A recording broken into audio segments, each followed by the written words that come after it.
નમસ્કાર વિદ્યાર્થી મિત્રો, વિષય સામાજિક વિજ્ઞાન, ધોરણ 7, પ્રકરણ 3, મુગલ સામ્રાજ્ય. સચોટ સ્વાધ્યાયના જવાબો. પ્રશ્ન 1. નીચેના પ્રશ્નોનો ઉત્તર એક વાક્યમાં આપો. 1. પાણીપતનું પ્રથમ યુદ્ધ ક્યારે અને કોની વચ્ચે થયું હતું? ઉત્તર. પાણીપતનું પ્રથમ યુદ્ધ 20 એપ્રિલ 1526ના રોજ બાબર અને ઇબ્રાહિમ લોદી વચ્ચે થયું હતું. 2. શેરશાહના સ્થાપત્ય વિશે જણાવો. ઉત્તર. શેરશાહે સસરારામમાં મકબરો અને દિલ્હીમાં મસ્જિદ બંધાવી હતી. 3. અકબરના સમયના મહાન સંગીતજ્ઞ ગાયકનું નામ આપો. ઉત્તર. અકબરના સમયના મહાન સંગીતજ્ઞ ગાયકનું નામ તાનસેન હતું. 4. જહાંગીરના ચિત્રકારોના નામ જણાવો.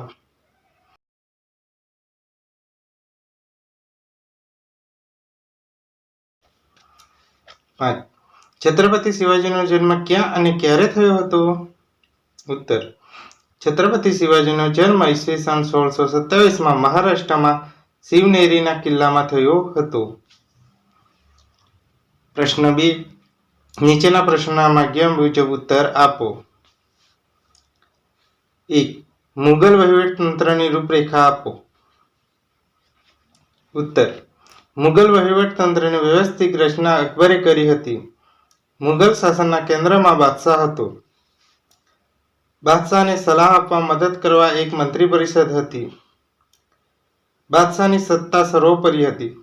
તે સર્વોપરી સેનાપતિ હતો. બાદશાહ અને રાજ્યના વહીવટતંત્ર વચ્ચે તાલમેળ રાખવા વજીરની નિમણૂક કરવામાં આવતી. તે દિવાન-એ વજીર કુલ કહેવાતો. વજીર નાણાં અને મહેસૂલની વ્યવસ્થાનો વડો હતો. સેનાના વડાને મીરબક્ષ કહેવામાં આવતો. મીરબક્ષ સેનામાં સૈનિકોની ભરતી કરતો. તે સેનાના અધિકારીઓની નિમણૂક કરતો. તે રાજ્યના ગુપ્તચર તંત્રની પણ દેખરેખ રાખતો. મુગલ વહીવટતંત્રના ગુપ્તચરો વાકિયાનવીસ તરીકે ઓળખાતા. રાજ્યની ન્યાય વ્યવસ્થાનો વડો કાજી હતો.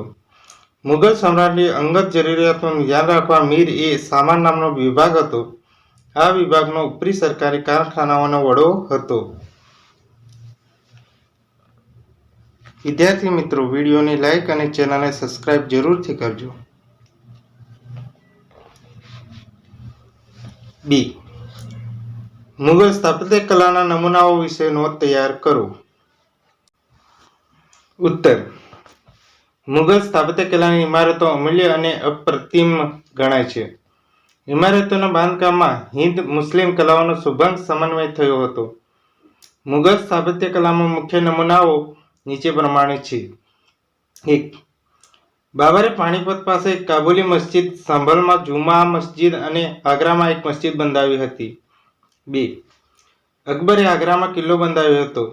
તેણે આગ્રાથી 36 કિલોમીટર દૂર પ્રખ્યાત સંત શેખ સલીમ ચિશ્તીની યાદમાં ફતેપુર સિકરી નામનું નગર વસાવ્યું હતું. અહીં અકબરે ગુજરાતનું વિજયની યાદમાં બુલંદ દરવાજો બંધાવ્યો હતો, જે ભારતનો સૌથી મોટો દરવાજો છે. આ ઉપરાંત તેણે અહીં સલીમ ચિશ્તીની દરગાહ, મસ્જિદ અને પંચમહાલ વગેરે સ્થાપત્યો બંધાવ્યા હતા. 3. જહાંગીરના સમયમાં બંધાયેલા સ્થાપત્યોમાં સંગેમરમરનો સફેદ આરસ પહાડનો ઉપયોગ થયો હતો. 4. શાહજહાંની ઇમારતો બંધાવવાનો ભારે શોખ હતો. તેનો સમય મુગલ સામ્રાજ્યના સ્થાપનનો સુવર્ણ યુગ કહેવાય છે.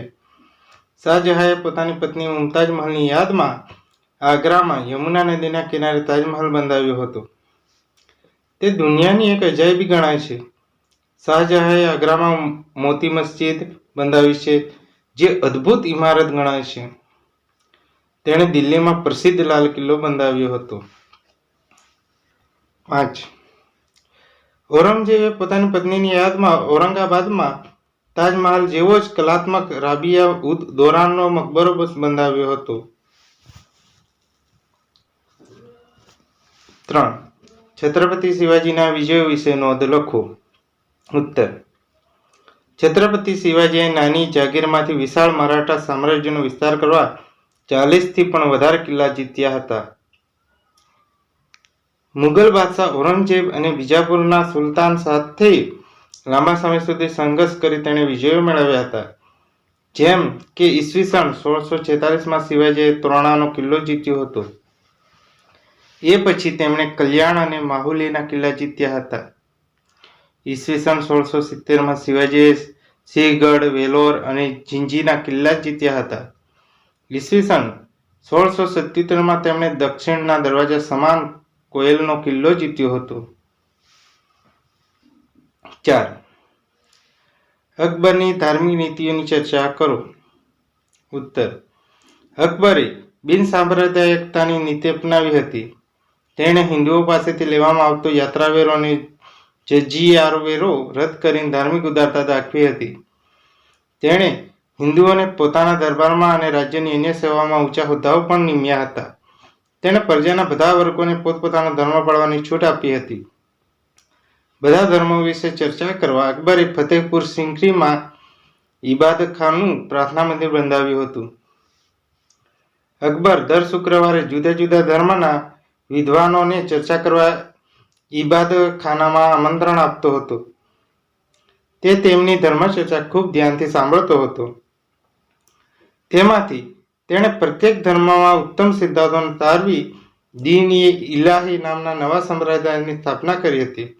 આમ અકબરની ધાર્મિક નીતિ ઉદાર અને પ્રશંસનીય હતી. 5. શેરશાહના સુધારોની ચર્ચા કરો. ઉત્તર. શેરશાહ ઈસવીસન 1540 થી ઈસવીસન 1545ના 5 વર્ષના શાસનકાળ દરમિયાન અનેક સુધારો કર્યા હતા.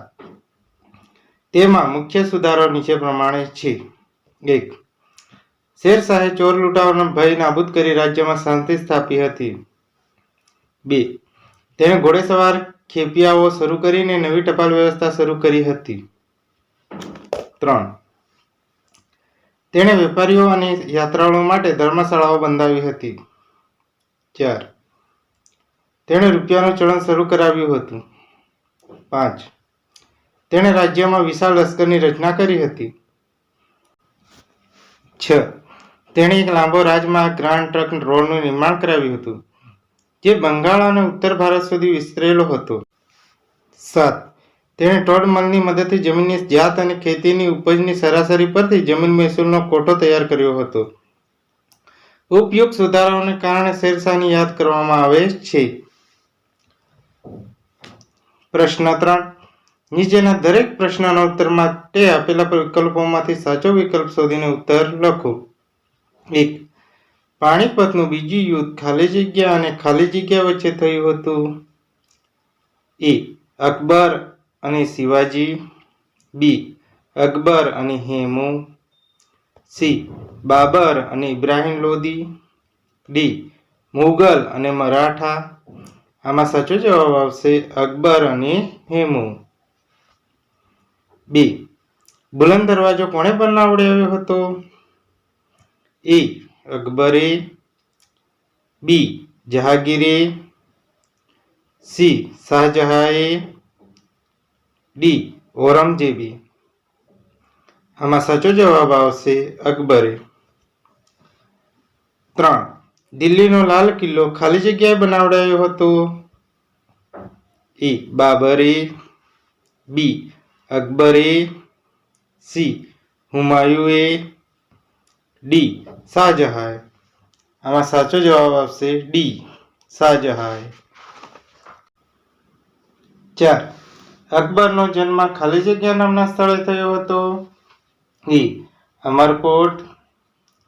બી. Iran. C. Delhi. D. Jaipur. આમાં જવાબ આવશે એ. અમરકોટ. વિદ્યાર્થી મિત્રો, વિડીયોને લાઈક અને ચેનલને સબસ્ક્રાઈબ જરૂરથી કરો અને વિડીયોને શેર કરો. આભાર.